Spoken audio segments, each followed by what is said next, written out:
okusinziira ku minisitule y'ebyobulambuzi amajjaani kye kimu ku kirime ekivaamu ensimbi ennyingi okuva mu mawanga ag'ebweru eziyingira mu ggwanika ly'eggwanga. Wabula abalimi b'amajjaani baludde nga beemulugunya nga bagamba nti etteeka mwe bakolera kkadde nnyo nga baagala likolebwemu ennongoosereza olwo ekirime ky'amajjaani kisobole okutuukana n'omutindo ogw'akatale ak'ensi yonna.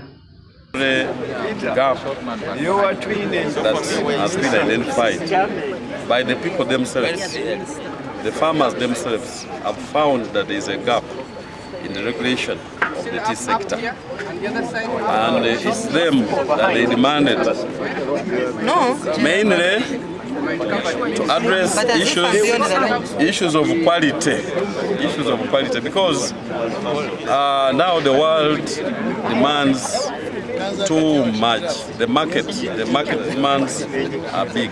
The consumers are demanding a lot of quality, innovation, and so on and so forth. Iriza omulimu gw'okukola etteeka ly'amajjaani mu Uganda. Ekiri mu tteeka eryo okuteekako enkola y'okutumbula omutindo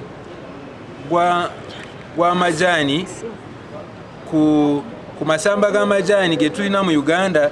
Tulina hectares 4.5, naye ekivaamu tufunamu kumpi ekitundu obutundutundu 5 ku 10 kye twandibadde tufuna, tubiyita yields. Ekyokubiri, amajjaani gaffe mu Uganda wano gatunda ku bbeeyi ya wansi ku lw'omutindo. Omutindo gw'amajjaani ga Uganda guli wansi nnyo, ensonga ereetebwa obutaba n'etteeka eritufuga abagalima, abagasa, abagatunda, tukwatire wamu tufune amajjaani amalungi. Bwetyo gavumenti ng'eri wamu n'abalimi b'amajjaani ssaako abasuubuzi n'abalala bekikwatako batandise enteekateeka ey'okulaba ng'etteeka ly'amajjaani lirongoosebwa era nga batandise okukuba enkuŋŋaana okwebuuza ku bonna bekikwatako.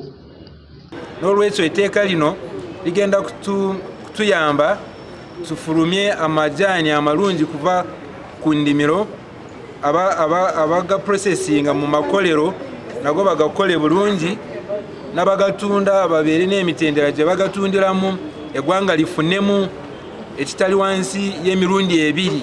Sente ze tufuna mu katale k'ensi yonna kati tuli ku miliyoni nga 9 z'amajjaani za dola nga ziva mu majjaani ziyingira eggwanga, naye tusobola kufunamu miliyoni nga 12,000 singa etteeka liba litufuga ne tufulumya amajjaani mangi nga tetwongedde ku masamba.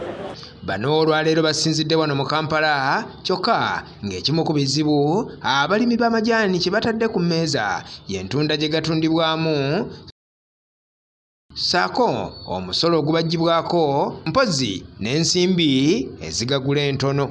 Batulowoozeko nnyo mu bukulembeze, kwegamba tutekinge part in decision making, tekisigalira basajja bokka. N'ekirala bwe baba baleeta inputs, katugambe nga fertilizer nebirala bye twetaaga bateekeko percentage gye banaawa abakyala, kubanga bwe bijja nga bitono tebatulowoozangako.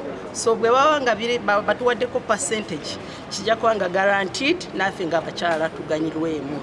No, baagala ennongoosereza ezinaakolebwa zisennyesira ku mutindo gw'amajjaani.